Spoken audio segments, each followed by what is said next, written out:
Geometry में circle पढ़ रहे थे। सर्किल में कुछ बातें तो हमने पढ़ ली थी। मैंने आपको जीवाओं के बारे में बता दिया था, कोड्स के बारे में बता दिया था। जीवाओं के बारे में आपको ये बताया था, अगर दोनों जीवाएं केंद्र के एक ही तरफ होती हैं, बातें मत करो, अगर दोनों जीवाएं केंद्र के एक ही तरफ होती हैं तो दोनों जीवाओं समांतर जीवाओं के बीच की दूरी उनकी केंद्र से दूरियों के अंतर के बराबर होती है। और केंद्र से विपरीत दिशा में दोनों जीवाएं होती हैं तो उन दोनों जीवाओं के बीच की दूरी जो है, समांतर जीवाओं के बीच की जो दूरी है, वो केंद्र से उसकी जीवाओं की दूरियों के योग के बराबर होती है। ठीक है ना। एग्जाम्पल भी लिया था, मैं दोबारा लेता हूँ, दोबारा समझा देता हूँ, फिर एक एग्जाम्पल और लेता हूँ, फिर एक बात और बताऊंगा, फिर उस बात का वापस खंडन करेंगे, फिर एक नई चीज और सिखाऊंगा। ठीक है ना। इस पे सवाल बनते हैं तो आपको स्पेशली ध्यान रखना है। ये एक सर्किल है, ये इसकी एक जीवा है, ये इसकी दूसरी जीवा है, ये इसका केंद्र है, ये जीवा है ए बी, ये जीवा है सी डी। ए बी और सी डी ये आपस में एक दूसरे के पैरेलल है। ए बी की लंबाई है 16 सेंटीमीटर, सी डी की लंबाई है 12 सेंटीमीटर, और इसकी जो रेडियस है वो है 10 सेंटीमीटर। दूसरी कंडीशन ये बनती है, ये एक सर्किल है, ये एक जीवा है, ये एक जीवा है, ये दूसरी जीवा है, ये जीवा ए बी है, ये जीवा सी डी है, ए बी और सी डी पैरेलल है, ए बी की लंबाई 16 है, सी डी की लंबाई 12 है, और इसकी भी रेडियस 10 है।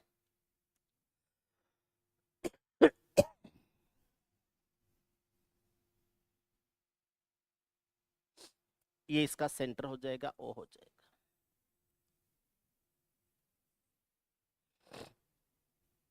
ठीक है। रेडियस 10 है तो यहां से यहां मिलाएंगे तो ये 10 हो जाएगा। ये जीवा इसके मिड पॉइंट पर लंब होती है, 16 का आधा 8 हो जाएगा, 12 का आधा 6 हो जाएगा। ये 10 है, ये 8 है, तो ये लंबाई 6 आ जाएगी। यहाँ से यहाँ तक भी 10 होगा, ये 10 है, ये 6 है, तो ये लंबाई क्या आ जाएगी, 8 आ जाएगी। और दोनों समांतर जीवों के बीच की जो दूरी है, ये जिसको मैं डिस्टेंस डी कह रहा हूँ, टी बराबर 8 माइनस 6 हो जाएगा, बराबर हो जाएगा 2। D1 माइनस D2 के बराबर हो जाएगा डी का मान। ऐसे इधर देखते हैं, ये रेडियस 10 है, ये रेडियस भी 10 है, 16 का आधा 8 होगा, 12 का आधा 6 होगा। ये समकोण त्रिभुज यहाँ बनेगा, ये समकोण 10 है 8 है तो ये लंबाई 6 हो जाएगी, 6 है 10 है तो ये लंबाई 8 हो जाएगी। दोनों समांतर जीवों के बीच की दूरी d है, d बराबर 8 प्लस 6 हो जाएगा, और ये हो जाएगा कितना, 14। 8 प्लस 6 बराबर 14 हो जाएगा। ये आपने एक एग्जाम्पल में जीवाएं केंद्र के एक तरफ और जीवाएं केंद्र के अपोजिट डायरेक्शन में लेके इनको समझ लिया। ये कहानी आपके समझ में आ गई। ठीक है। एक एग्जाम्पल और लेते हैं, एक एग्जाम्पल और लेते हैं। ये एक सर्किल है, एक जीवा है ए बी, एक जीवा है सी डी। पहले दोनों जीवों को एक ही साइड में लेते हैं। दूसरी जीवा है सी डी। ये जीवा ए बी है, ये जीवा सी डी है। ए बी की लंबाई है वो 24 है, सी डी की लंबाई है वो 10 है, और इसकी रेडियस है 13। ये एक सर्किल है, ये इसका सेंटर है, ये एक जीवा है, ये दूसरी जीवा है, ये जीवा ए बी है, ये जीवा सी डी है, केंद्र ओ है। ए बी और सी डी आपस में पैरेलल हैं, यहाँ पर भी कर देना। ए बी और सी डी जो है ये आपस में पैरेलल हैं। ए बी की लंबाई है वो 24 है, सी डी की लंबाई है वो 10 है, और रेडियस है वो 13 है, रेडियस है वो 13 है। यहाँ से एक जीवा पे लंब डालेंगे तो दूसरी पे भी लंब होगा। ये रेडियस 13 है, तो इसका आधा 12 होगा। ये भी रेडियस 13 हो जाएगी, 10 का आधा 5 होगा। 13 है 12 है तो ये 5 हो जाएगा, 13 है 5 है तो ये 12 हो जाएगा। 5 12 13 में पाइथागोरस ट्रिपलेट बनते हैं। ये केंद्र इन समांतर जीवों के बीच की दूरी d है, d बराबर आ जाएगा 12 माइनस 5 बराबर हो जाएगा 7। 12 माइनस 5 बराबर 7 हो जाएगा। इधर देखते हैं, एक लंब इधर और एक लंब इधर, ये भी मिड पॉइंट पर होगा, ये भी मिड पॉइंट पर। 24 का आधा 12 होगा, रेडियस 13 है तो ये 5 हो जाएगा, ये हो जाएगा 5। ये रेडियस 13 है, 10 का आधा 5 होगा, ये 13 है, ये 5 है तो ये कितना हो जाएगा 12। और ये केंद्र क्या हो जाएगा, ओ हो जाएगा।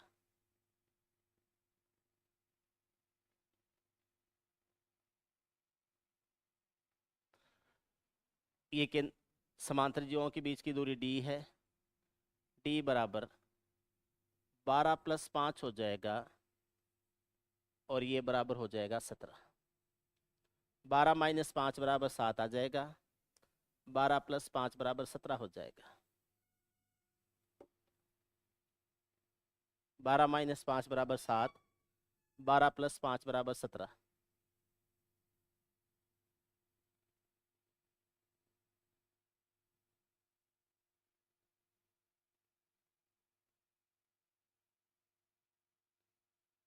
अब यहां से एक बात आती है, अगर रेडियस नहीं दी गई हो तो इन समांतर जीवों के बीच की दूरी ज्ञात कर सकते हैं क्या? अगर रेडियस नहीं दी गई हो तो समांतर जीवों के बीच की दूरी ज्ञात कर सकते हैं क्या? अब मैं आपको कुछ बातें बताता हूं। अभी तो आप शुरुआत कर रहे हो, जैसे जैसे पढ़ते पढ़ते आगे बढ़ोगे, आपको YouTube चैनल पे कुछ वीडियोज ऐसे मिलेंगे टीचर्स के कि इनमें रेडियस की जरूरत नहीं होती, रेडियस की जरूरत नहीं होती है। विदाउट रेडियस भी इन समांतर जीवों के बीच की दूरी ज्ञात की जा सकती है। कैसे ज्ञात की जा सकती है? देखो, अगर केंद्र से एक जीवा की लंबाई दूरी है वो d1 है, दूसरी जीवा की दूरी d2 है, और अगर दोनों केंद्र के एक ही तरफ है तब तो d1 माइनस d2 बट्टे 2 कर देना। और अगर अपोजिट डायरेक्शन में है तब d1 प्लस d2 बट्टे 2 कर देना। उससे समांतर जीवों के बीच की दूरी आ जाएगी। जैसे मैं यहाँ रेडियस यूज नहीं करता, मैं यहाँ रेडियस यूज नहीं करता हूं, तो एक जीवा की लंबाई कितनी d1, हाँ d1 क्या, जीवा को ही कर लो ना आप, जीवा को d1 माइनस d2 बटे 2 नहीं, जीवा को। तो जीवा यहाँ क्या है ab, तो ये हो जाएगा ab माइनस सी डी बट्टे 2 कर दो, और यहाँ पर क्या कर दो, ab प्लस सी डी बट्टे 2 कर दो। यहाँ ab की लंबाई कितनी है 16 माइनस 12 बट्टे 2, 16 में से 12 घटाएंगे 4 आएगा, 4 का भाग देंगे 2 बार जाएगा। आप देख सकते हो समांतर जीवों के बीच की दूरी 2 है। यहाँ पर हो जाएगा 16 प्लस 12 बट्टे 2 कर देंगे, 16 और 12 28 होता है, 28 का आधा कितना हो जाएगा 14 हो जाएगा। आप देख लीजिए दोनों जीवों के बीच की दूरी कितनी है 14। आगे देखिए, यहाँ पर अगर हम ज्ञात करेंगे तो ये 24 और 10 है, तो यहाँ आ जाएगा A B minus C D बट्टे 2 आ जाएगा, तो यह आ जाएगा 24 माइनस 10 बट्टे 2, 24 में से 10 घटाते हैं 14, 14 का आधा क्या आ जाएगा 7। यहाँ पर भी आ जाएगा, यह आ जाएगा 24 प्लस 10 बट्टे 2 हो जाएगा, 24 10 34 होता है, 34 का आधा कितना हो जाएगा 17 हो जाएगा। यह आ जाएगा दोनों जीवों के बीच की दूरी। अब ऐसे 2-4 एग्जाम्पल्स आते हैं, टीचर्स इसको एज ए ट्रिक बताते हैं और हमें लगता भी है कि बात तो सही है। इसका मतलब हमें रेडियस की तो जरूरत ही नहीं है। लगता है ना, रेडियस की तो जरूरत नहीं पड़ी, जरूरत कहाँ पर जरूरत पड़ी। अब मैं एक तीसरा एग्जाम्पल लेता हूं जहां पर ये कंसेप्ट अपन अप्लाई करके देखेंगे, ठीक है ना, अप्लाई करके देखेंगे लगता है या नहीं लगता। ये एक सर्किल है,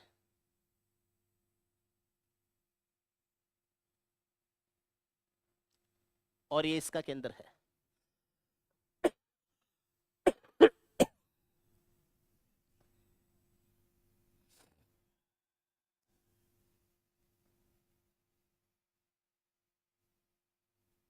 ये एक जीवा है, दूसरी भी इधर ही बनानी है,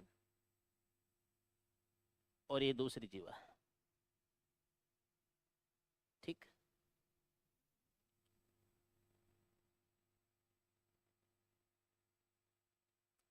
रेडियस 25 है,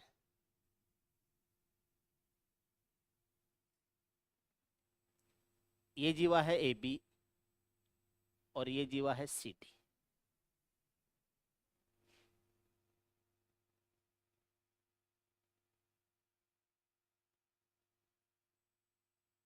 ए बी की लंबाई 48 है,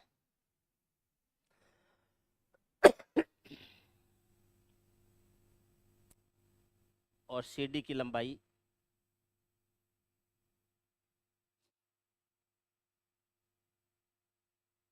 40। ए बी की लंबाई 48 है और सी डी की लंबाई 40।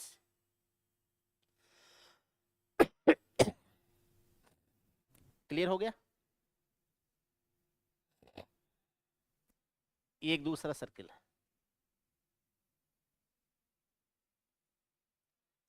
ये जीवा है ए बी, ये जीवा है सी डी। पहली बात तो ए बी और सी डी पैरेलल है, ये केंद्र है ओ। यहां पर भी ए बी और सी डी पैरेलल है, ए बी की लंबाई 48 है, सी डी की लंबाई 40 है। दोनों जीवों, समांतर जीवों के बीच की दूरी ज्ञात करनी है। और मैं आपको एक चीज बता देता हूं, रेडियस है वो 25 है यहां पर भी, और रेडियस है वो 25 है यहां पर भी।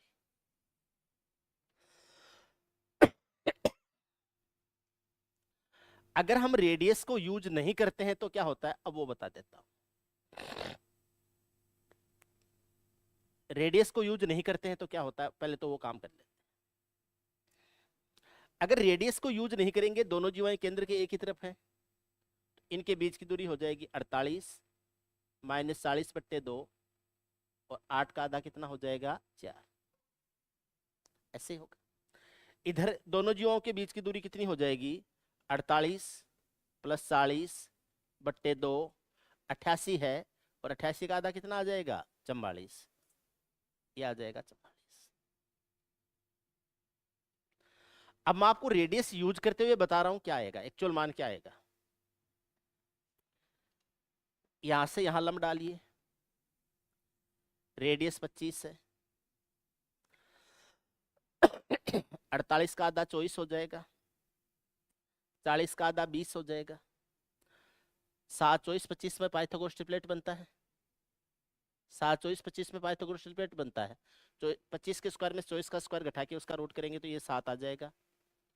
और ये 25 है, 15, 20, 25 में भी पाइथागोरस थ्योरम लगती है। 25 के स्क्वायर में से 20 का स्क्वायर घटा के रूट करेंगे तो कितना आ जाएगा, 15 आ जाएगा। और मुझे इसकी लंबाई ज्ञात करनी है तो 15 - 7 होगा।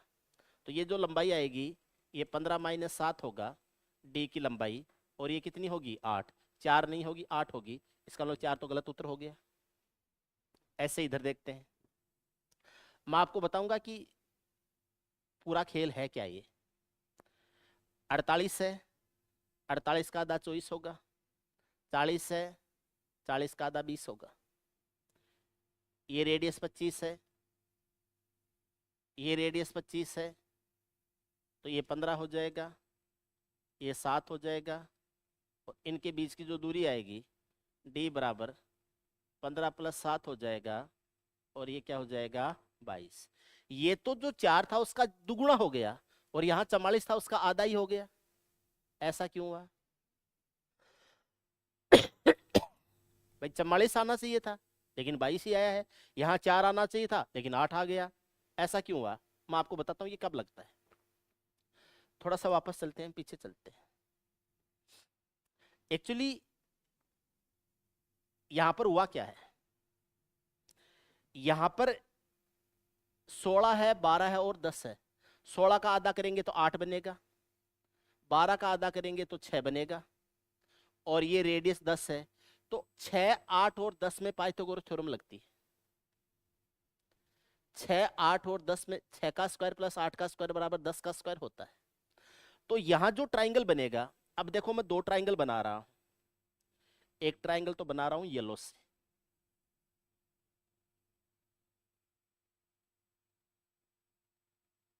और दूसरा ट्राइंगल मैं ग्रीन से बना देता हूं।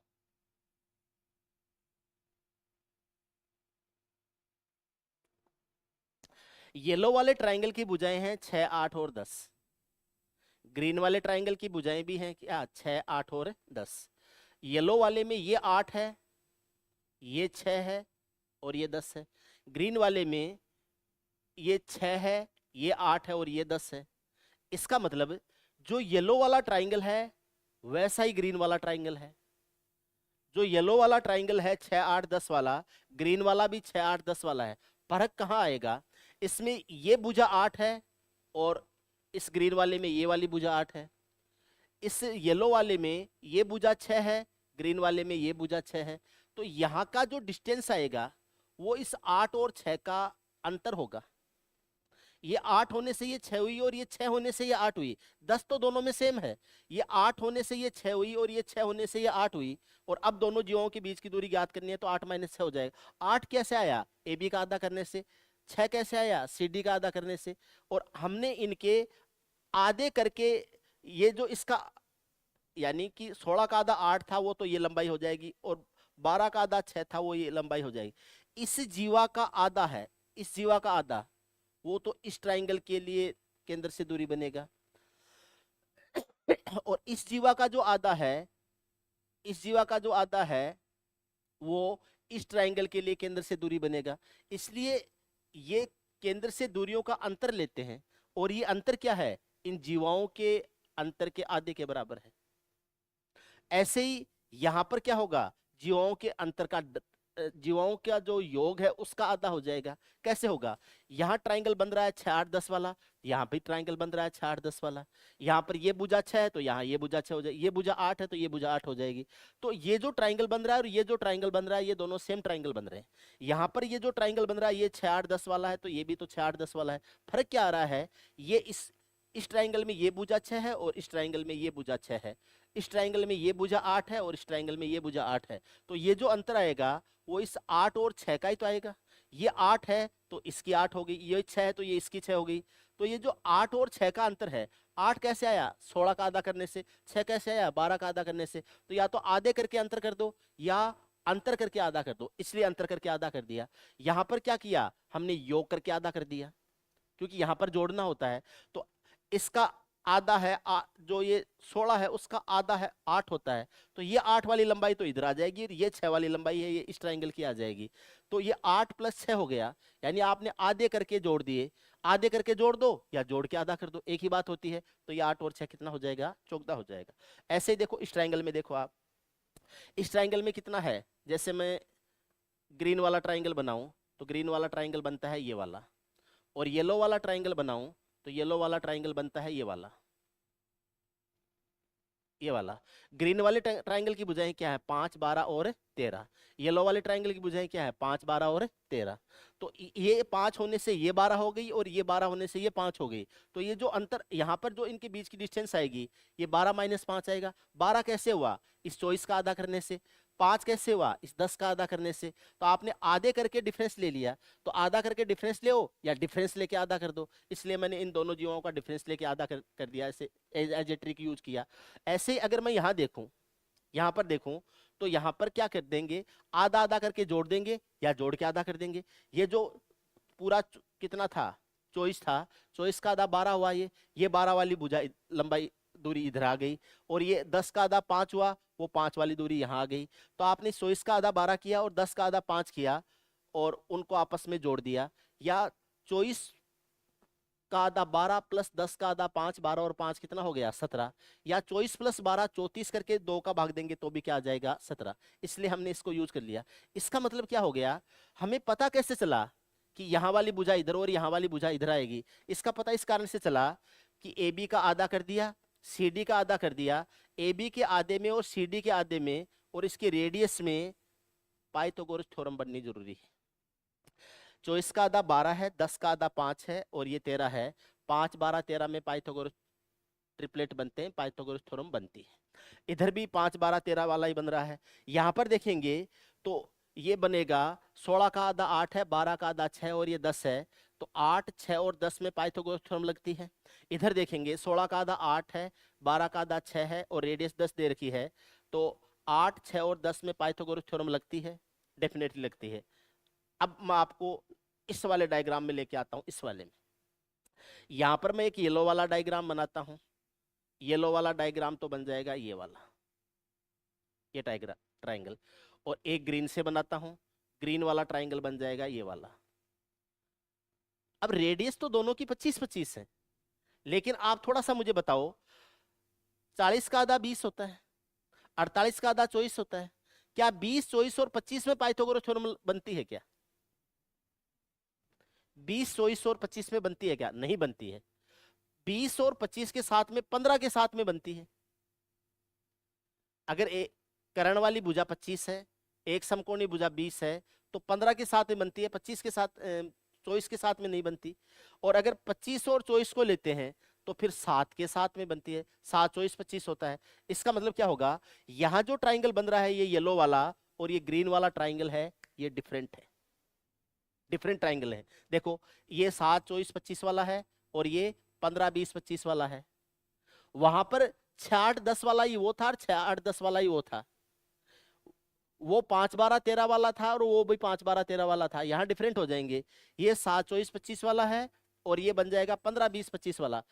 रेडियस तो 25 ही बन रही है, लेकिन 7 24 25 में भी करंट 25 होता है और 15 20 25 में भी करंट 25 होता है। यहाँ पर देख लीजिए, ये 7 24 25 वाला ट्राइंगल है और यहाँ पर 15 20 25 वाला ट्राइंगल है। तो दोनों ट्राइंगल डिफरेंट है ये, और ये डिफरेंट होंगे या सेम होंगे इस बात का पता कैसे चलेगा? इसका पता चलेगा इस जीवा के आधे का स्क्वायर प्लस इस जीवा का आधे का स्क्वायर बराबर रेडियस के स्क्वायर के बराबर होता है। यानी 48 का आधा किया 24, 40 का आधा किया 20 और ये 25 है।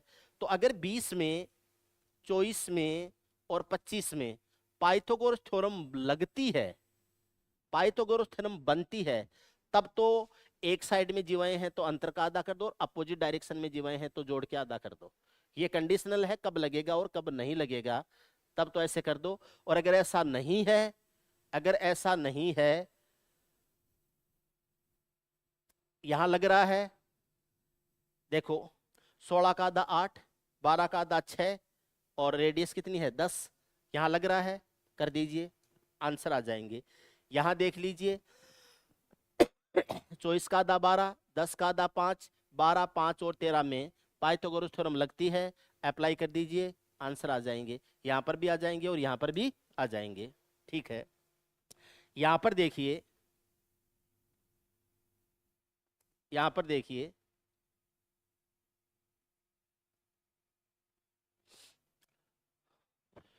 अड़तालीस का आधा 24, 40 का आधा 20 और 25 का आधा, सॉरी 25 क्या है, करण का काम करेगा। यहां पर पाइथागोरस थ्योरम नहीं लगती, आंसर नहीं आएंगे। आपको पाइथागोरस थ्योरम को यूज करते हुए पहले ये डिस्टेंस याद करनी पड़ेगी, फिर यूज करोगे। समझ रहे हो? ठीक है। दूसरी बात, रेडियस देना जरूरी है क्या? यस जरूरी है। बिना रेडियस हमें पता नहीं चलेगा, बिना रेडियस हमें पता नहीं चलेगा कि इसमें पाइथागोरस थ्योरम लगती है या नहीं लगती है। विदाउट रेडियस पता नहीं चलेगा। रेडियस दी गई होगी तो ही याद किया जा सकता है। अब रेडियस दी भी गई है और फिर भी आप कैलकुलेशन से बचना चाहते हो, तो ये देख लेना, इस जीवा के आधे का स्क्वायर और इस जीवा के आधे का, इस जीवा के आधे, इस जीवा के आधे और इस त्रिज्या में पाइथागोरस थ्योरम लगती है तो डायरेक्ट यूज कर लेना, नहीं लगती है तो डायरेक्ट यूज नहीं करना है। आप समझ रहे हो?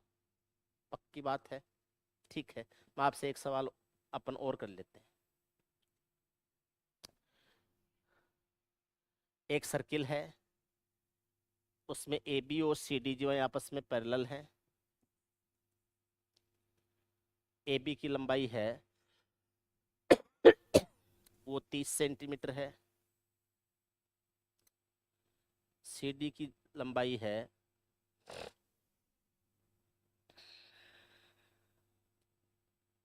वो 16 सेंटीमीटर है, उसकी जो रेडियस है वो 17 सेंटीमीटर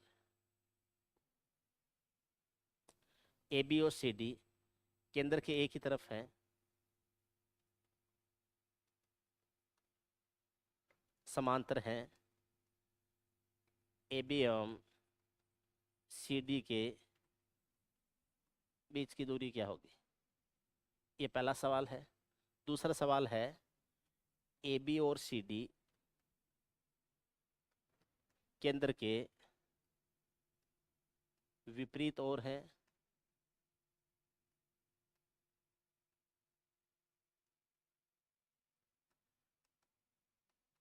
AB एवं CD के बीच की दूरी क्या होगी?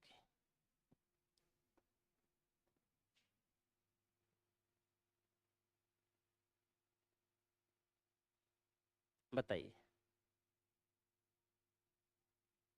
देखो, केंद्र के एक ही तरफ है, डिफरेंस लेना है। 30 का आधा 15, 16 का आधा 8, और ये कितना है 17। 8 15 17 में पाइथागोरस थ्योरम लगती है? लगती है, कोई बात नहीं। आपको क्या करना है, 30 माइनस 16/2 कर देना। 14 का आधा कितना हो जाएगा 7, यूज कर लेना। यहाँ 30 प्लस 16 हो जाएगा 2, 46 का आधा क्या हो जाएगा 23, यूज कर लेना। मैं आपको डायग्राम से भी सेटिस्फाई कर देता हूँ, समझ में आ जाएगा।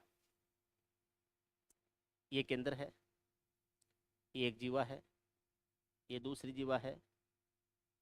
इस जीवा की लंबाई 30 है, इसकी लंबाई 16 है। यहाँ से यहाँ लंब डालेंगे, ये लंबाई है 17, ये लंबाई है 17। 30 का आधा 15 होगा तो ये 8 हो जाएगा। ये 17 है, 16 का आधा 8 होगा तो ये 15 हो जाएगा। तो यहाँ D बराबर 15 माइनस 8 होगा, और उससे कितना आ जाएगा 7। अगर ये कंडीशन लागू हो रही है तो डायरेक्ट कर लेना, कंडीशन लागू नहीं हो रही है डायग्राम बना के करोगे। रेडियस जरूरी है, बिना रेडियस पता नहीं चलेगा पाइथागोरस ट्रिपलेट बन रहे हैं या नहीं बन रहे हैं।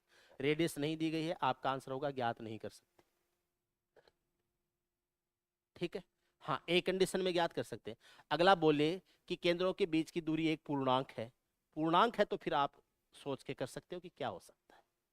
पूर्णांक है तो फिर आपको ये जीवा दे दी, ये जीवा दे दी, इसका मतलब 30 का आधा 15, 16 का आधा 8, तो 15 और 8 अगर समकोणीय भुजाएं बना सकते हैं तो फिर इसकी रेडियस 17 होके ही हो सकता है। फिर आप कर दोगे।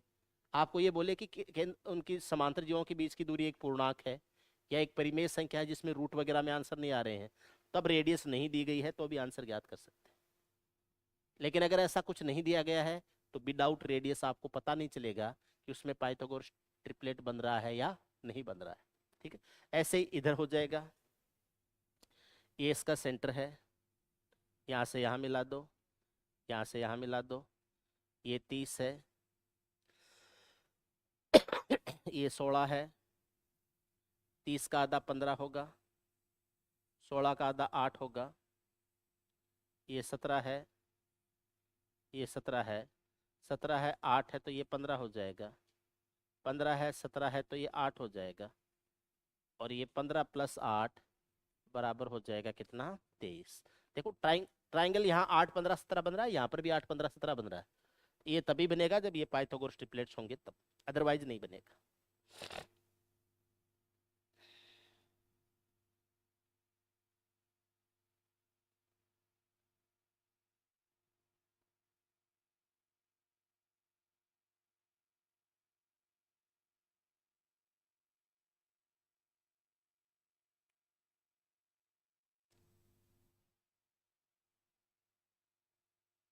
क्लियर है? ऐसे सवाल कभी भी आए कर लोगे। किस कंडीशन में अंतर का आधा, किस कंडीशन में योग का आधा करना हो, और किस कंडीशन में ऐसा नहीं करना है, ये आपको ध्यान रखना। ये थी समांतर जीवाएं। समांतर जीवाओं के बाद में प्रतिच्छेदी जीवाएं आती।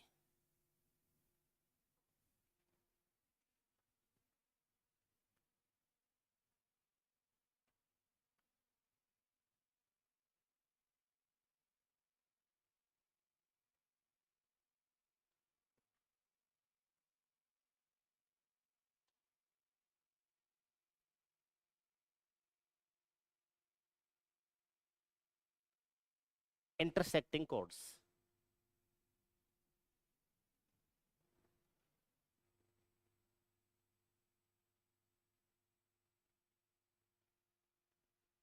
इंटरसेक्टिंग कोड्स या प्रतिच्छेदी जीवाएं। प्रतिच्छेदी रेखाएं कौन सी होती? जो प्रतिच्छेद करती हैं, और अगर नहीं करें तो नहीं कर।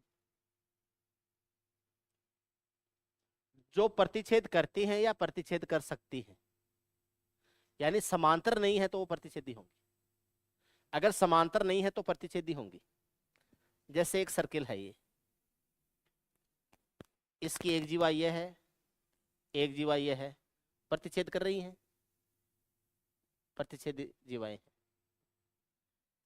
एक दूसरा सर्किल है, एक जीवा ये है, एक जीवा ये है, ये प्रतिच्छेद तो नहीं कर रही हैं, लेकिन अगर इसको मैं आगे बढ़ा दूं तो प्रतिच्छेद करेंगी। यानी समांतर नहीं है तो इनको भी प्रतिच्छेदी माना जाएगा। अब इस कंडीशन में क्या होगा, इस कंडीशन में क्या होगा, पहले ये देखते हैं। इंटरसेक्टिंग कोड्स, पहला है वृत्त के अंदर प्रतिच्छेद करती है, वृत्त के अंदर प्रतिच्छेद करती हैं तो क्या होगा।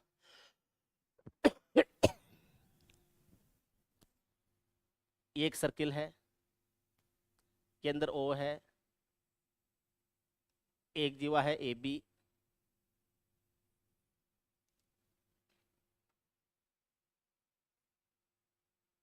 एक जीवा है सी डी। पॉइंट पी पर इंटरसेक्ट कर रही है।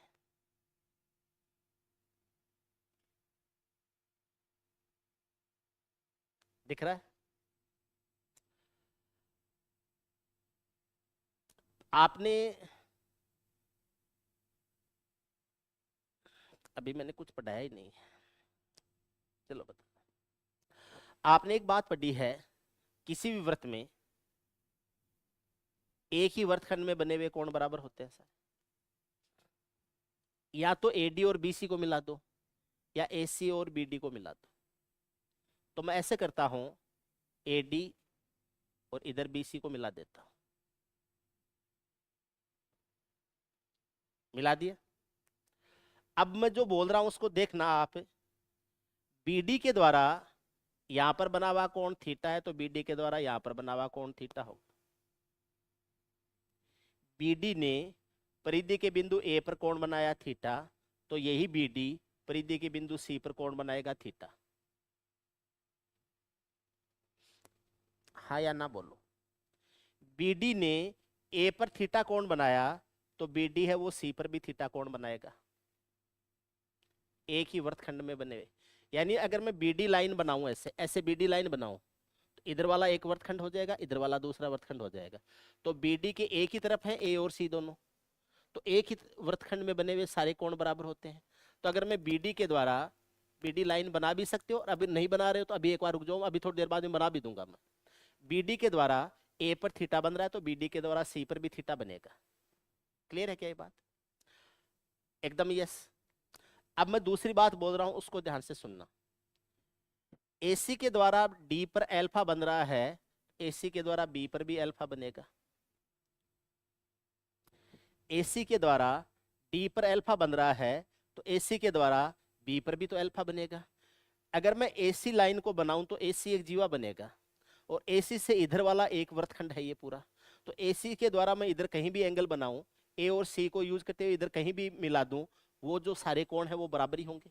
तो एसी के द्वारा डी पर अगर अल्फा कोण बन रहा है, तो एसी के द्वारा बी पर भी अल्फा बनेगा। क्लियर है? ये कोण अगर मैं बीटा कहूं, तो इसके सामने के इस कोण को मैं बीटा कह सकता हूं क्या? क्यों कह सकता हूं? शीर्षाभिमुख कोण हमेशा बराबर होते हैं। तो एक तो ट्राइंगल बन रहा है एपीडी, और दूसरा ट्राइंगल बन रहा है सीपीबी। एक तो ट्राइंगल बन रहा है APD, APD theta beta alpha, और दूसरा ट्राइंगल बन रहा है सीपीबी। ट्राइंगल सीपीबी, ये दोनों आपस में सिमिलर होंगे। पता कैसे चला? एंगल से पता चल गया। एक ट्राइंगल के एंगल्स है थीटा बीटा अल्फा, दूसरे के भी थीटा बीटा अल्फा, तो ये दोनों ट्राइंगल्स आपस में सिमिलर हो जाएंगे, सिमिलर हो जाएंगे। सिमिलर ट्राइंगल्स में समान कोणों के सामने की भुजाएं संगत भुजाएं होती हैं, वो संगत भुजाएं हैं ये आपस में समानुपातिक होती हैं, समानुपातिक होती हैं। तो अगर मैं ये कहूं कि इस ट्राइंगल में अल्फा के सामने की साइड क्या है एपी, इस ट्राइंगल में अल्फा के सामने की साइड है सीपी, तो दोनों ट्राइंगल्स में अल्फा के सामने की साइड्स का रेशो हो गया एपी अपॉन सीपी। इसमें थीटा के सामने की साइड क्या है डीपी, और उसमें थीटा के सामने की साइड क्या, इसमें थीटा के सामने की साइड क्या आएगी बीपी, ये इसके बराबर हो गया। क्रॉस मल्टीप्लाई कर दीजिए, एपी गुणा बीपी बराबर हो जाएगा सीपी गुणा डीपी हो जाएगा। एपी गुणा बीपी बराबर सीपी गुणा डीपी होगा। अगर किसी भी वृत्त में उसकी दो जीवाएं एक दूसरे को इंटरसेक्ट करती हैं, इंटरसेक्शन पॉइंट पर एक जीवा के दोनों खंडों का गुणनफल दूसरी जीवा के दोनों खंडों के गुणनफल के बराबर होता है। पी ने ए बी को एपी और बीपी में बांटा और पी ने सी डी को भी सीपी और डीपी में बांटा। लिख लो एक बार, पी ने क्या किया, पी ने क्या किया, ए बी को एपी और बीपी में बांट दिया। ऐसे ही पी ने सी डी को क्या किया, सीपी में और डीपी में बांट दिया। तो एपी और बीपी का गुणनफल जो होता है वो सीपी और डीपी के गुणनफल के बराबर होता है। तो एपी गुणा बीपी बराबर सीपी गुणा डीपी हो जाएगा, हो जाएगा। अब मैं इसको ऐसे भी बोल सकता हूं कि एक जीवा एपी है, एबी है, और एक जीवा सीडी है, ये पी पर इंटरसेक्ट करते हैं, इनका इंटरसेक्शन पॉइंट क्या है पी है। तो एक जीवा का दूसरी जीवा के साथ में किसी बिंदु पर अगर प्रतिच्छेद होता है या इंटरसेक्ट होती हैं, तो एक जीवा के दोनों खंडों का गुणनफल दूसरी जीवा के दोनों खंडों के गुणनफल के बराबर होगा। ए बी के दो सेगमेंट बन जाएंगे एपी और बीपी, ऐसे ही सी डी के दो सेगमेंट बन जाएंगे सीपी और डीपी। तो ए बी के दोनों सेगमेंट एपी और बीपी का गुणनफल सी डी के दोनों सेगमेंट सीपी और डीपी के गुणनफल के बराबर होगा। बात यह है, कभी भी आप यूज करोगे, जैसे ये कह दे कि ये लंबाई कितनी है 8 है और ये लंबाई 6 है, अगर ये लंबाई 12 है तो सीपी की लंबाई क्या होगी, ये 8 है ये 6 है ये 12 है तो ये कितनी होगी। देखो 8 का 6 गुणा 48, तो 12 का 4 गुणा 48 आता है, तो सीपी की लंबाई क्या हो जाएगी 4 हो जाएगी। एक जीवा के दोनों खंडों का गुणनफल दूसरी जीवा के दोनों खंडों के गुणनफल के बराबर होता है। ये पहला स्टेटमेंट है, इस बात को मैंने पहले तरीके से कहा है, इसी बात को मैं दूसरे तरीके से बोल रहा हूं और सुनना, सुनोगे। किसी वृत्त में दो प्रतिच्छेदी जीवाएं प्रतिच्छेद बिंदु पर प्रत्येक जीवा अगर एक आयत बनाती है तो दोनों आयत है उनके क्षेत्रफल आपस में बराबर होंगे। कैसे, देखो प्रतिच्छेदी जीवाएं हैं वृत्त के अंदर प्रतिच्छेद कर रही हैं, ए बी के दो भाग एपी और बीपी बनेंगे। तो अगर ए बी के दो भाग एपी और बीपी को आयत की दो भुजाएं माने, तो आयत में दो ही तरह की भुजाएं होती हैं, भुजाएं होती है 4 लेकिन तरह की दो ही होती है। एक टाइप तो हो गया लंबाई वाला, दोनों एक जैसी होती हैं, और एक टाइप हो गया चौड़ाई वाला। तो एपी और बीपी में से एक भुजा को लंबाई माना जाए और एक भुजा को चौड़ाई माना जाए, तो इसका आयत का क्षेत्रफल क्या हो जाएगा एपी गुणा बीपी। ऐसे ही सीपी और डीपी में एक को लंबाई और एक को चौड़ाई माना जाए, तो उससे जो आयत बनेगा उसका क्षेत्रफल क्या हो जाएगा सीपी गुणा डीपी। तो एपी और बीपी से बने हुए आयत का क्षेत्रफल सीपी और डीपी से बने हुए आयत के क्षेत्रफल के बराबर होता है। तो इसी बात को मैंने दूसरे तरीके से कहा है, ये मैंने इस बात को दूसरे तरीके से कहा है। क्या ये बात समझ में आ गई। इसी बात को मैं तीसरे तरीके से कहता हूं, तीसरे तरीके से कहता हूं। उससे पहले आपको एक बात और बताता हूं, थोड़ा सा समझना। एक सरल रेखा ए बी है और इस ए बी पर एक पॉइंट है पी। सरल रेखा ए बी है और ए बी के ऊपर पॉइंट है पी, ठीक है। पी ने क्या किया, ए बी को दो भागों में विभाजित किया, एक भाग बन गया एपी और एक भाग बन गया बीपी। तो ये पी द्वारा ए बी का आंतरिक विभाजन है, ये इंटरनल डिवीजन है।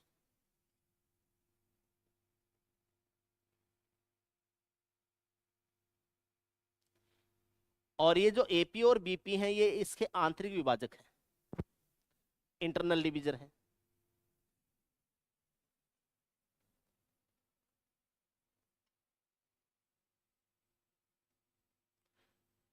पी ने ए बी को एपी और बीपी में बांटा, एपी और बीपी है ये दो भाग बन गए। तो पी ने ए बी को आंतरिक रूप से विभाजित किया है, कौन कौन से भागों में, एपी में और बीपी में। तो ये ए बी के आंतरिक विभाजक एपी और बीपी हो जाएंगे पी के ऊपर, पी के द्वारा। ऐसे कैसे आ रहे हो, अरे कहाँ आ रहे हो, ऐसे कैसे आ रहे हो आप? आओ तो पूछ सकते हो, सर आऊं, क्लास चल रही है, चलती क्लास में ऐसे आ जाओगे? आप बाहर खड़े हो, वेट वेट करो, बैग रख लो अपना, ऐसे कैसे आ जाओगे?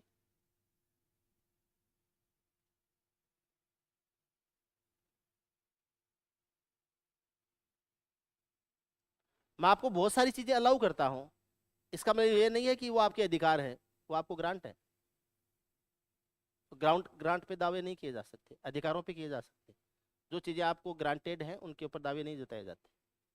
मैं नॉर्मली नहीं कहता आ जाओ बैठ जाओ, कुछ भी नहीं कहता। इसका मतलब ये नहीं है कि वो चीज अब कॉमन हो गई है, अब उस चीज को ऐसे ही करेंगे। बीच बीच में याद भी दिलाऊंगा कि आपके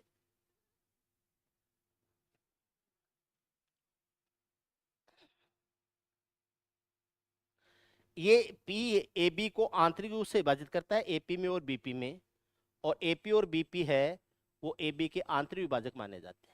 क्लियर है? एक सरल रेखा है ए बी, ए बी को मैंने आगे बढ़ाया पी तक। इसमें कई बार मामले थोड़े से पेचीदा हो जाते हैं। पेचीदा कैसे हो जाते हैं मैं बता देता हूँ, ठीक है, गेट बंद करो। पेचीदा ऐसे हो जाते हैं और ये आपके आगे लाइफ में काम आएगा। कुछ चीजें एक टाइम थोड़ी सी अजीब सी लगती हैं कि यार ये ऐसे कैसे हो गया, लेकिन ये आगे आपके काम आएगा। मैं बताऊं कैसे काम आएगा। जैसे बाहर खड़े हैं कई स्टूडेंट्स खड़े हैं, कहते हैं यार सर अंदर पढ़ा रहे हैं, अंदर जाएं कि नहीं जाएं। बोले पढ़ा रहे हैं कुछ बोल देंगे, बोले यार सर तो कुछ बोलते ही नहीं। ऐसे अपन बीच में चले जाते हैं, कभी भी सर तो कुछ भी नहीं बोलते हैं। बोले नहीं यार क्या पता आप कुछ बोल दें। तो एक जना कहता है कि नहीं नहीं सर मेरे को तो कुछ नहीं बोलते, मैं तो जा सकता हूँ। बोले क्या पता, बोले नहीं मैं जा सकता हूँ सर, मेरे को कुछ नहीं बोलते हैं, मैं तो कई बार जाता हूँ, हमेशा जाता रहता हूँ, इसलिए मेरे। अब उन दोनों में आपस में ही हो जाता है कि बोले यार नहीं मैं तो नहीं जाऊँगा, क्या पता सर कुछ कह दे। दूसरा कहता है नहीं यार नहीं कहते, मैं तो कई बार गया हूँ, मेरे को तो कुछ नहीं कहा आज तक कभी भी। और हो सकता है कभी भी नहीं कहा हुआ हो, और हो सकता है वो आज इसी तरीके से आए हों। और भी खड़े थे बाहर 5-4 जने, लेकिन दो आए। तो इन दो को ये लगा कि सर तो अपने ही हैं, सर क्या कहेंगे, सर तो कभी कुछ नहीं कहेंगे, इसलिए अपन सर के साथ जा सकते हैं। और अब जब वापस जाना पड़ा तो अब उनके सामने उनकी स्थिति थोड़ी सी खराब हो गई। बोले यार ये मजाक की बात नहीं ऐसा आपके सामने लाइफ में आपके साथ में होगा। मैं बताऊं कहां पर होगा। आपके साथ में तब होगा जब आपके गांव का ही कोई आदमी कहीं दूसरी जगह है, वो किसी ऑफिस में एक अधिकारी के रूप में भी हो सकता है, और वो एक कोई छोटे मोटे नेता के रूप में भी आपका एमएलए या एमपी भी हो सकता है। और आपकी पर्सनल आपस में बहुत अच्छी अंडरस्टैंडिंग होती है, और आप उसके ऑफिस में जाते हो तो वहाँ का एक अलग डेकोरम, एक सिस्टम होता है, एक डिग्निटी होती है। अब आप तो उसी वाले इन्फ्लुएंस में हो जो आपके पर्सनल रिलेशंस होते हैं, लेकिन वहाँ पर वो चीज़ थोड़ी प्रोफेशनल हो गई है। अब वहाँ पर वो जो सिस्टम है उसको आप फॉलो करते हो। आप बैठते हो, बोले अभी बैठो आपको 1 घंटे वेट करना होगा, सर अंदर बैठे हुए हैं मीटिंग कर रहे हैं। आपको लगता है यार मेरे साथ रात को दारू पी रहा था, मेरे साथ रात को तो आपके साथ में दारू पी रहा था, और अब उसकी मीटिंग हो गई, बोले हम तो ऐसे ही रात को आपस में बातें कर रहे थे, दारू पी रहे थे, साथ में बैठे थे, चल रहा था, लंबी लंबी वो फेंक रहा था, लंबी लंबी मैं फेंक रहा था, और हमारी तो बहुत अच्छी बनती है, हमेशा से क्लासमेट रहे हैं, बढ़िया लंगोटिया यार हैं, और अब इसकी ऑफिस हो गई, बोले मैं जाता हूँ सीधा ही डायरेक्ट। और वहां पर कई बार मामले गड़बड़ हो जाते हैं। इसलिए ये चीज एक लेसन के रूप में भी याद रखनी है। होते हैं ऐसे मामले, आप डायरेक्ट चले गए, क्यों गांव में जानकारी होती है, नेताजी जब गांव में आते हैं तो हर एक को ऐसे ही कहते हैं, अरे तेरा ही आदमी हूँ, कभी भी आ जाना, आधी रात को ही मेरे को चल लेना। आप सोचते हो आधी रात को तो चलो नहीं, दोपहर में तो चले ही जाए, और फिर आप डायरेक्ट जाते हो तो वहां पर वो थोड़ी से नाराज होते हैं, वो कहते हैं आप थोड़ा एक बार बाहर बैठो। अब आप बाहर जो लोग खड़े थे उनको कह के गए थे कि अपनी तो सीधी चलती है, अपन तो डायरेक्ट जाएंगे, कोई बाहर वेट नहीं करेंगे, और फिर वो आपको कहते हैं कि एक बार आप बाहर बैठो, अंदर कोई काम चल रहा है हमारे, और फिर वो आपको वापस बैठते हो, तो वहां स्थिति खराब हो जाती है गाँव वालों के सामने, कई बार होता है ना ऐसा।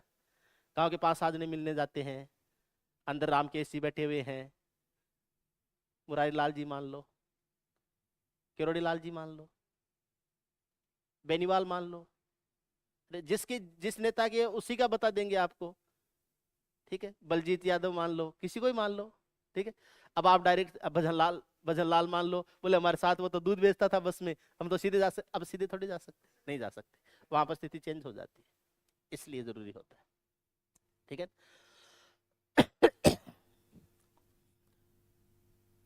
बाकी हम एक जैसे ही हैं, बस यहाँ खड़ा होता हूँ तो ये थोड़ी सी स्थिति चेंज हो जाती है, बाकी तो मैं आपके साथ बैठ के, मैं भी अपन बैठ सकते हैं कभी भी साथ, ठीक है।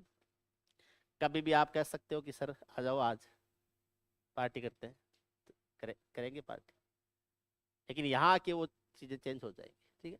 देखो, AB को मैंने आगे बढ़ाया, और उसके आगे बढ़ाने के बाद में बिंदु P है, यहां पर यह माना जाएगा कि P ने AB का बाह्य विभाजन किया है, AB के ऊपर नहीं है P, AB को आगे बढ़ाने के बाद में P आया है, तो यहां पर P है, यहां दो लंबाइयां बनेंगी, एक बनेगी AP और एक बनेगी BP, ये माना जाएगा P द्वारा AB का बाह्य विभाजन है। ये कोऑर्डिनेट ज्योमेट्री में ऐसी कंडीशंस बनती हैं, बाह्य विभाजक वगैरह, आंतरिक विभाजक वगैरह, तो ये इसका बाह्य विभाजन है, और ये जो AP और BP है ये इसके एक्सटर्नल डिविजर्स हैं, एक्सटर्नल डिविजर्स हैं, बाह्य विभाजक है AP और BP। अब मैं आपको कुछ बातें बोल रहा हूं, आप केवल सुनना, समझ में आए तो हाँ कहना, अगर समझ में नहीं आए तो मना कर देना, समझ में आए तो हाँ कह देना, समझ में नहीं आए तो मना कर देना।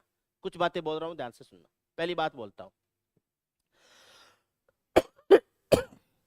P ने AB का आंतरिक विभाजन किया है, और AP तथा BP AB के आंतरिक विभाजक है।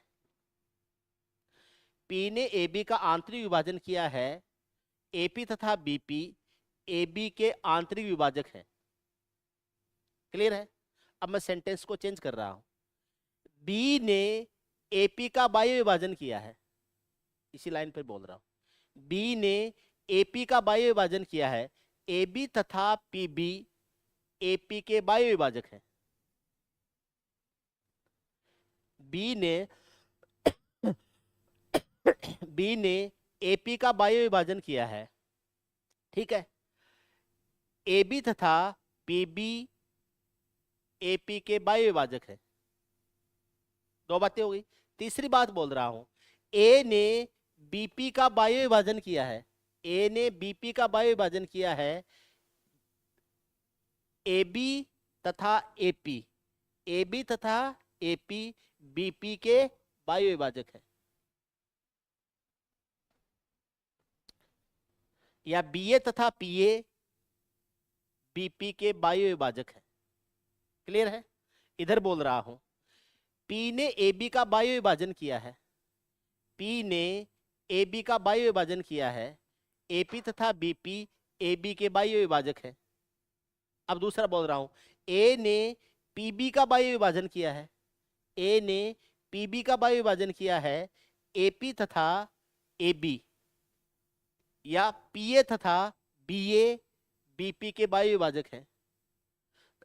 हो गई बात। तीसरी बात बोलता हूं, पी ने एबी का ये तो बता ही दिया, बी ने एपी का आंतरिक विभाजन किया है, बी ने एपी का आंतरिक विभाजन किया है और एबी तथा बीपी एपी के आंतरिक विभाजक हैं। क्लियर है? अब मैं वापस आता हूं यहां पर। अब मैं सेंटेंस बोल रहा हूं, उसको ध्यान से सुनना। किसी भी वृत्त में उसकी प्रतिच्छेदी जीवाएं वृत्त के अंदर प्रतिच्छेद करती हैं, तो प्रतिच्छेद बिंदु पर एक जीवा के आंतरिक विभाजकों का गुणनफल दूसरी जीवा के आंतरिक विभाजकों के गुणनफल के बराबर होता है। पी ने ए बी का आंतरिक विभाजन किया है एपी में और बीपी में। ऐसे ही पी ने सी डी का आंतरिक विभाजन किया है सीपी में और डीपी में। तो ए बी के आंतरिक विभाजक हो जाएंगे एपी और बीपी, और सी डी के आंतरिक विभाजक हो जाएंगे सीपी और डीपी। तो एपी और बीपी का जो गुणनफल होता है वो सीपी और डीपी के गुणनफल के बराबर होता है। एपी गुणा बीपी बराबर सीपी गुणा डी। मैंने 3 तरीके से इस चीज को एक्सप्लेन किया है। पहली बात है, एक जीवा के दोनों सेगमेंट्स का गुणनफल दूसरी जीवा के दोनों सेगमेंट्स के गुणनफल के बराबर होता है, ये सीधी सपाट भाषा है। दूसरा मैंने ये कहा, एक जीवा से बने हुए आयत का क्षेत्रफल दूसरी जीवा से बने हुए आयत के क्षेत्रफल के बराबर होता है, ये दूसरी लैंग्वेज थी। तीसरी लैंग्वेज मैंने ये यूज करी है कि एक जीवा के प्रतिच्छेद बिंदु पर आंतरिक विभाजकों का गुणनफल दूसरी जीवा के प्रतिच्छेद बिंदु पर ही आंतरिक विभाजकों के गुणनफल के बराबर होता है, ये इसकी तीसरी लैंग्वेज थी। तीनों लैंग्वेज समझ में आ गई। अब चौथी लैंग्वेज को यूज करना सिखाता हूं मैं आपको, चौथी लैंग्वेज को यूज करना सिखाता हूं। ये 6 और 4 को मैं एक बार हटा देता हूं, ये तो हमने समझाने के लिए लिए थे ना। अब मैं कह रहा हूं कि ए और सी को भी मिला दो, बी और डी को भी मिला दो।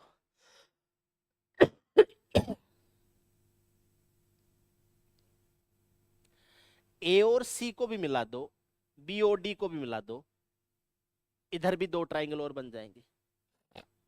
अब मैं जो बात कर रहा हूं उसके ऊपर यस और नो में जवाब देना है आप। सी डी जीवा, बीसी जीवा को देखो, बीसी जीवा दिख रही, बीसी के द्वारा यहां पर डेल्टा कोण बनाया जाता है, तो बीसी के द्वारा यहां पर भी डेल्टा कोण बनाया जाएगा।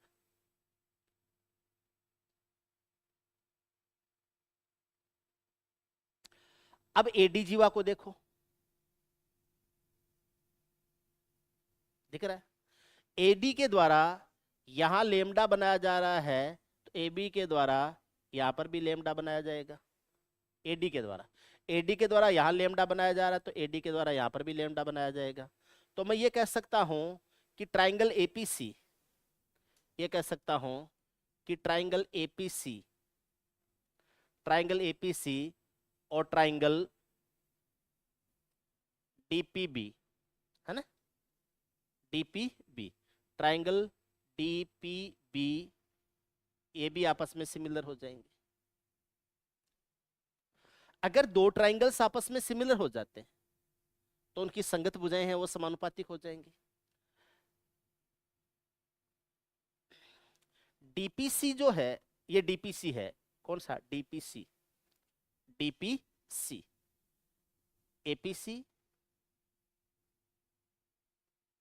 कौन कौन से मिलाए थे, ये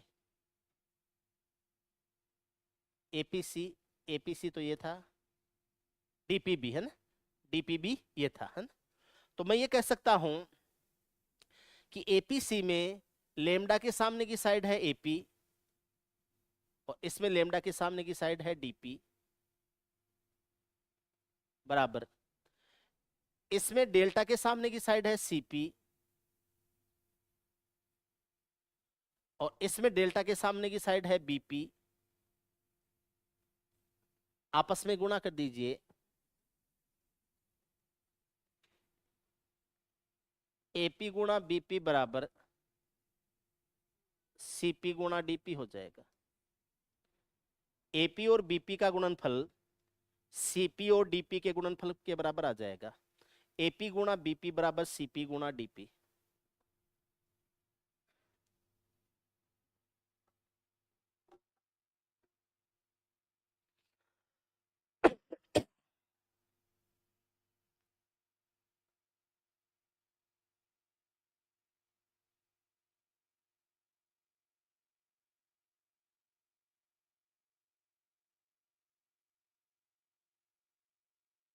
एपी और बीपी का गुणनफल सीपी और डीपी के गुणनफल के बराबर होगा। समझ में आ रहा है? तो बात इधर भी लागू हो गई। अब मैं दूसरी बात आपको बोल रहा हूं, जो इसकी चौथी बात बनेगी। एसीबीडी चक्रीय चतुर्भुज है, एसीबीडी चक्रीय चतुर्भुज है। AB तथा CD इसके विकर्ण है, जो कि बिंदु P पर इंटरसेक्ट करते हैं। तो चक्रीय चतुर्भुज के विकर्ण अगर किसी बिंदु पर प्रतिच्छेद करते हैं, तो ये जो चार त्रिभुज बनते हैं, इनमें से आमने सामने के त्रिभुज है वो समरूप होते हैं। ये ट्रायंगल इस ट्रायंगल के समरूप होगा, और ये ट्रायंगल है वो इस ट्रायंगल के समरूप होगा। किसी भी वृत्त में अगर परिधि के चार बिंदुओं से चक्रीय चतुर्भुज बनता है और उसके विकर्णों को आपस में मिला दिया जाए, तो अंदर जो चार त्रिभुज बनेंगे उनमें से दो आमने सामने के त्रिभुज आपस में समरूप होंगे, ये दोनों आपस में समरूप होंगे, और ये दोनों भी आपस में कैसे होंगे? समरूप होंगे, सिमिलर होंगे। इनमें से कोई सी भुजा देके कोई सी पूछी जा सकती है, सिमिलरिटी यूज करनी है। समझ रहे हो आज मेरी बात को? दूसरी बात यह है, ये चक्रीय चतुर्भुज है, ये विकर्ण ए बी है, तो इंटरसेक्शन पॉइंट है ए बी और सी डी का। तो ए बी विकर्ण के खंड बन गए एपी और बीपी, और सी डी विकर्ण के खंड बन गए सीपी और डीपी। तो एक विकर्ण के दोनों खंड, दोनों सेगमेंट्स का गुणनफल दूसरे विकर्ण के दोनों सेगमेंट्स के गुणनफल के बराबर होता है। तो चौथी बात ये हो गई, चक्रीय चतुर्भुज के जो विकर्ण होते हैं वो प्रतिच्छेद बिंदु पर अपने विभाजकों के गुणनफल का बराबर होते हैं। एक विकर्ण जो है उसके विभाजकों का गुणनफल दूसरे विकर्ण के जो विभाजक हैं उनके गुणनफल के बराबर होता है। ए बी विकर्ण के विभाजक बन गए एपी और बीपी, सी डी विकर्ण के विभाजक बन गए सीपी और डीपी। तो एपी और बीपी का गुणनफल है वो सीपी और डीपी के गुणनफल के बराबर होता है। You get my point? जीवाएं प्रतिच्छेद बिंदु पर अपने सेगमेंट्स के गुणनफल के बराबर होती हैं। एक जीवा से अगर कोई आयत बनता है तो दूसरी जीवा से बने हुए आयत के क्षेत्रफल के बराबर होता है। तीसरी बात मैंने ये बोली थी कि जीवाएं अगर वृत्त के अंदर प्रतिच्छेद करती हैं तो उसके आंतरिक विभाजकों का गुणनफल है वो आपस में बराबर होता है। तीनों, हर बार मैं लैंग्वेज चेंज कर रहा हूँ। और चौथी बात ये बोली है मैंने, अगर कोई चक्रीय चतुर्भुज है और उसके विकर्ण एक दूसरे को इंटरसेक्ट करते हैं, तो एक विकर्ण के दोनों खंडों का गुणनफल दूसरे विकर्ण के दोनों खंडों के गुणनफल के बराबर होता है। ये चार बातें हैं, चार लैंग्वेज में बोली हैं, और चारों की चारों बातें आपको याद रखनी है। आप नोट्स बनाते हो ना, आपको नोट्स में जो मैंने बोला था उसको लिखना चाहिए था, और आप में से मोस्ट ऑफ ने नहीं लिखा। आपकी आदत होती है जो लिखा हुआ होता है उसको लिखते हो, चाहे वो जरूरी नहीं है तो भी, और जो बोला हुआ है उसको नहीं लिखते अगर वो जरूरी है तो भी। आप लिखे हुए को कॉपी करते हो, आपके काम का है वो कॉपी नहीं करते हो। आपके काम का बात है अगर वो मैंने केवल बोली है तो भी लिखना चाहिए, और आपके काम की बात नहीं है अगर मैंने लिखी है तो भी नहीं लिखना चाहिए। आप क्या करते हो? बोला है उसको केवल सुनते हो, कोशिश होनी चाहिए उस टाइम नोट भी कर लो, और जो लिखा हुआ है उसको लिखते हो, अगर वो जरूरी नहीं है तो भी उसको लिखते हो। अब ये चारों बातें हैं, चारों तरीके से याद रखनी, ठीक है ना? आपस में अभी लिख लेना, 5-7 मिनट का टाइम है, अगली क्लास शुरू करेंगे, ठीक है? बैठने देते हैं उनको। ये पढ़ना, कल मैं जीवाओं को वृत्त के बाहर भी मिलाऊंगा, जो कि छेदक रेखाएं या सिकेंट होती हैं, उसका कंसेप्ट पढ़ेंगे। इसमें 1-2 बातें और हैं बाकी, वो भी पढ़ेंगे, ठीक है ना?